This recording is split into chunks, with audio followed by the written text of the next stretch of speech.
This is the Soft Power Podcast, episode 21.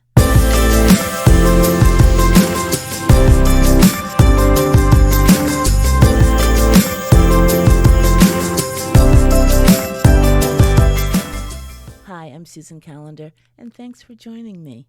Are you working from home right now, or is your office or workplace just business as usual with everyone in their normal place? Because so many people are in some way affected by the pandemic, are you feeling more connected to people than before the coronavirus came to your neck of the woods, or less so? Well, what I know for sure is that statistics and polls pretty much say that few, if any, of the lives of working adults are remotely similar to what they were pre-pandemic. Chances are that if you're working remotely, even that has lost some of its luster. At first, it was just like a dream, right? You didn't have to wake up at the crack of dawn just to beat traffic or to catch a train. And you felt like you could get more done from home because there were far fewer distractions.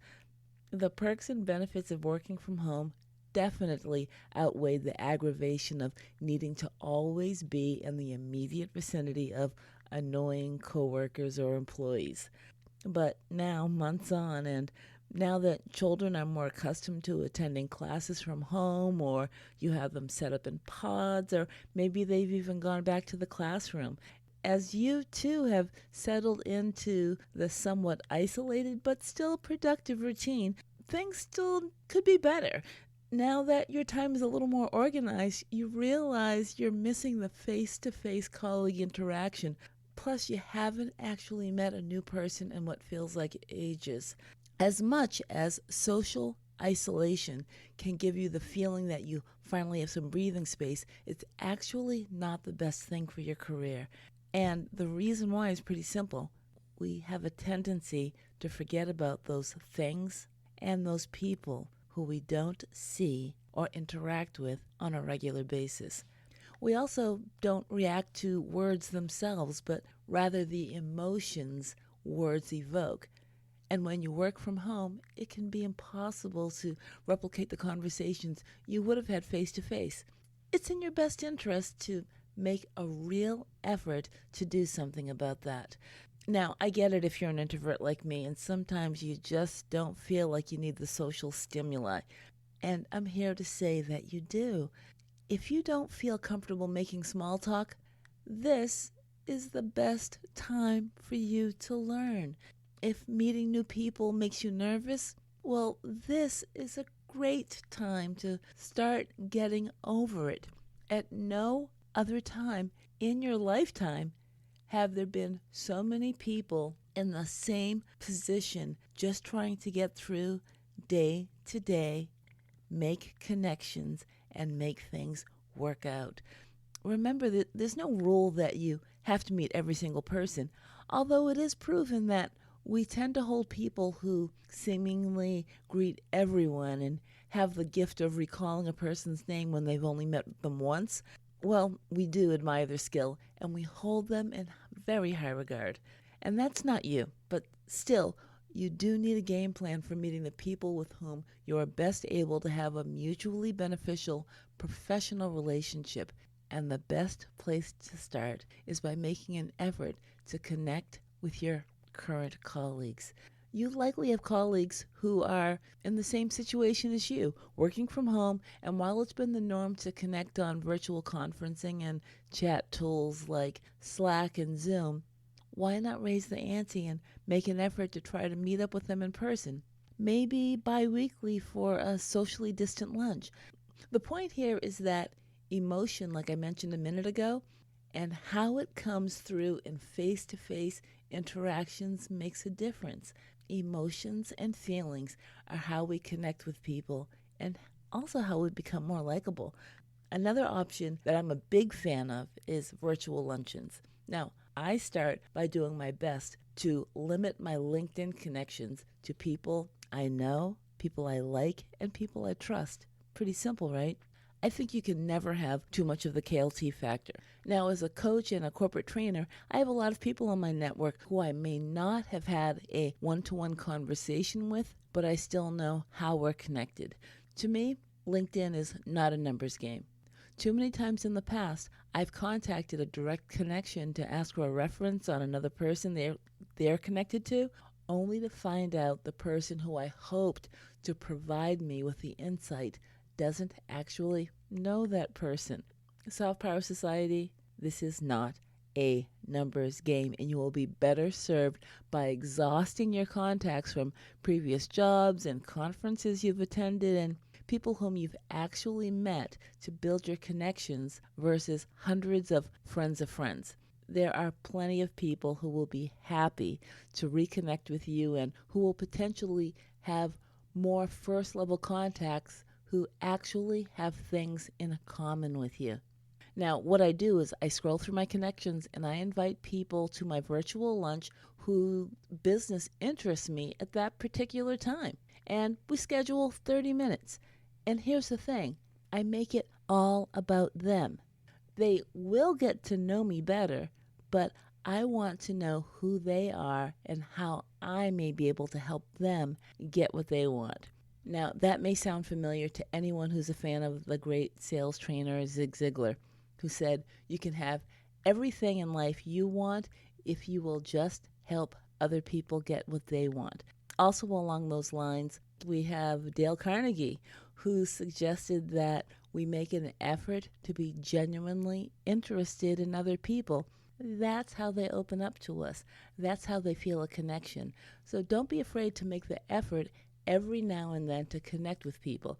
Even the shortest conversations or in-person or virtual coffees can go a long way towards enhancing a relationship.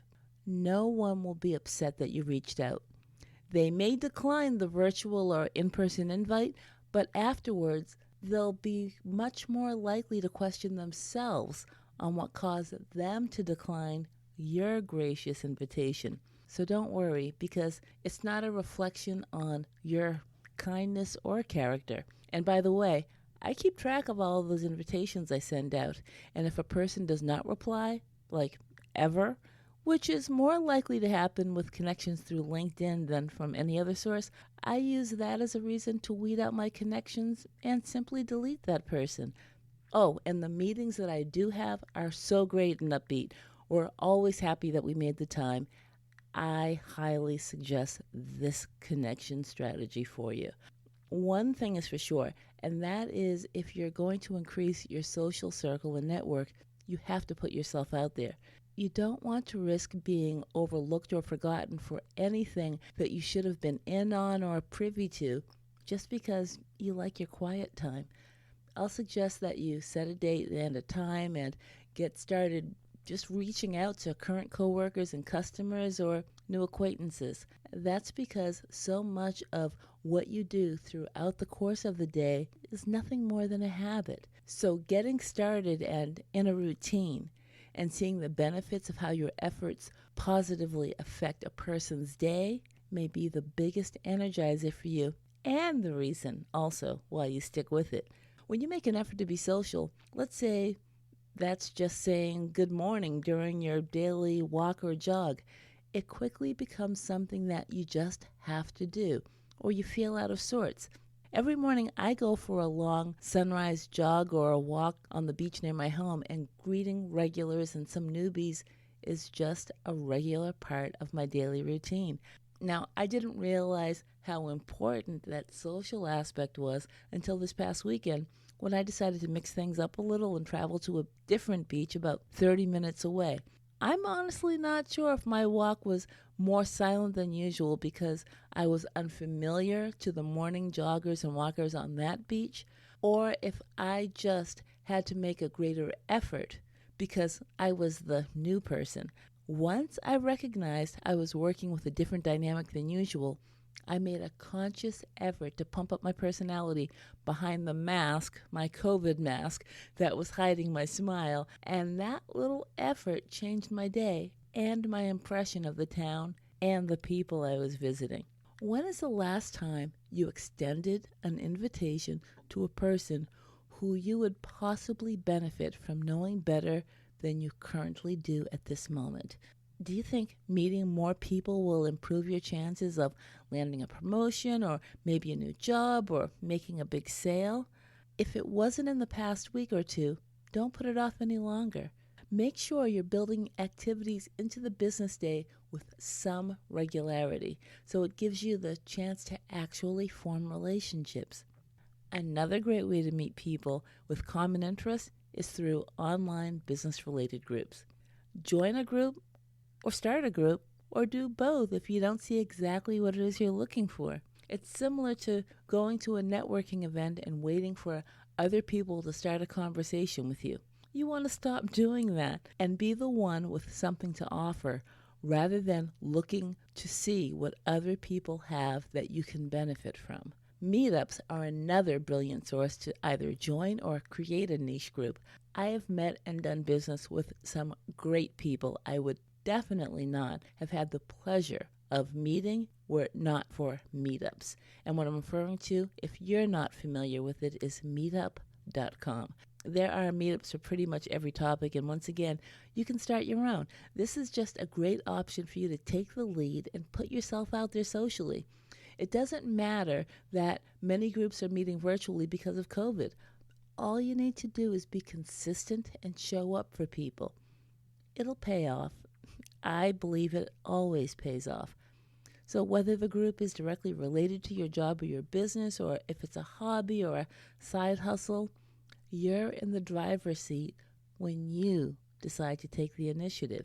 If you've decided to create your own group, just set a goal number of participants, let's say 25 or 50 or more. And once you reach that number of actively engaged members, you'll host a virtual event with a real program and guest speakers.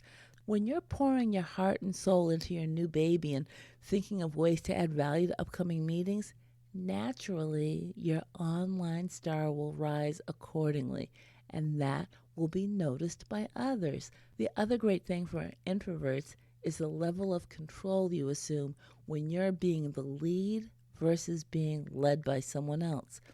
You get to set and plan everything, including the hours and the end time, meaning that you can finally turn this off and go home. All that to say, LinkedIn groups and meetups are great options for you to be social. Now, you shouldn't forget that everything has to be in balance. And what I mean is to give a little and take a little.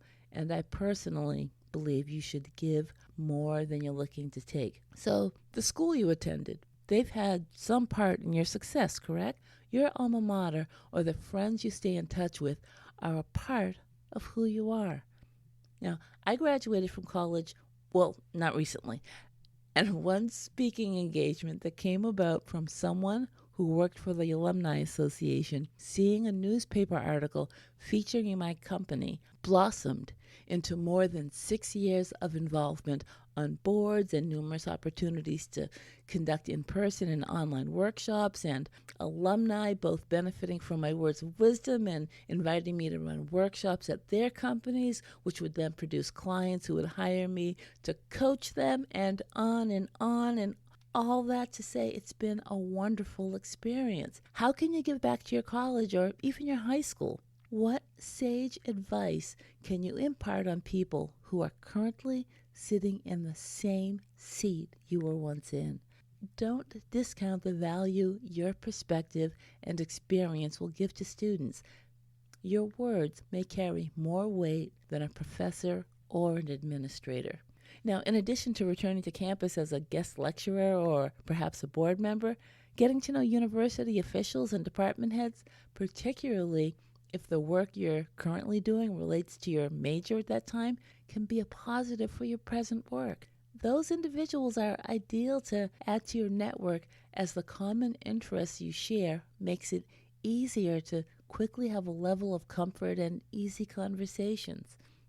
And the same can be said for meeting alumni. All told, returning to campus either face-to-face or online will be a good move for your professional and maybe even your personal life. Earlier, I mentioned the importance of KLT, or the know, like, trust factor when connecting with people online. A lot of people really are clueless about how to manage their professional networking or social lives. And what they do is accept every connection invitation they receive and end up with a mishmash of contacts who can do absolutely nothing for them. The opportunities to develop and polish the social skills you really need to succeed are all around you. You just need to lift your head and look around, and you'll find them. You will never find what you're not looking for.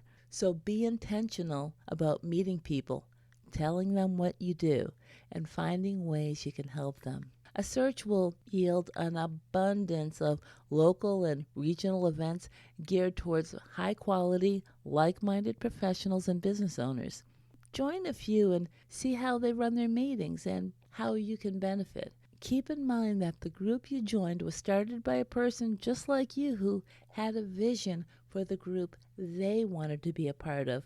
So no group bashing is allowed. Just start your own if you don't care for what you find out there, and listen to your members and watch your group grow. The bottom line is your career can be harmed if you don't actively find opportunities to share your expertise with those who stand to benefit the most. Plus, there are ways to distract you from the normal course of business and to get out of the house and do something fun. Consider this. Employers and hiring managers quickly bypass your resume or CV for your online content. When all things and qualifications are equal, would you be more likely to invite for an interview a candidate who's sharing their expertise as an online community leader or in a series of YouTube videos, or the candidate who partakes in few activities outside the normal parameters of their job? It's easier than you think, so much easier. Just set your focus on people who like similar things because they'll naturally be more receptive as well as being easier to get to know. Regardless of whether you feel comfortable and chatty with new people or if you prefer to stay to yourself, you are meant to be social. You can do it well and on your own terms. Soft Power Society, if you struggle to make small talk or to increase your social circle of friends, Social Skills Secrets was written just for you.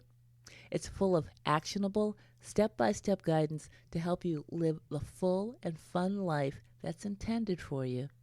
You can get your free copy at businessclass.expert/social. Thanks for joining me today. Bye for now.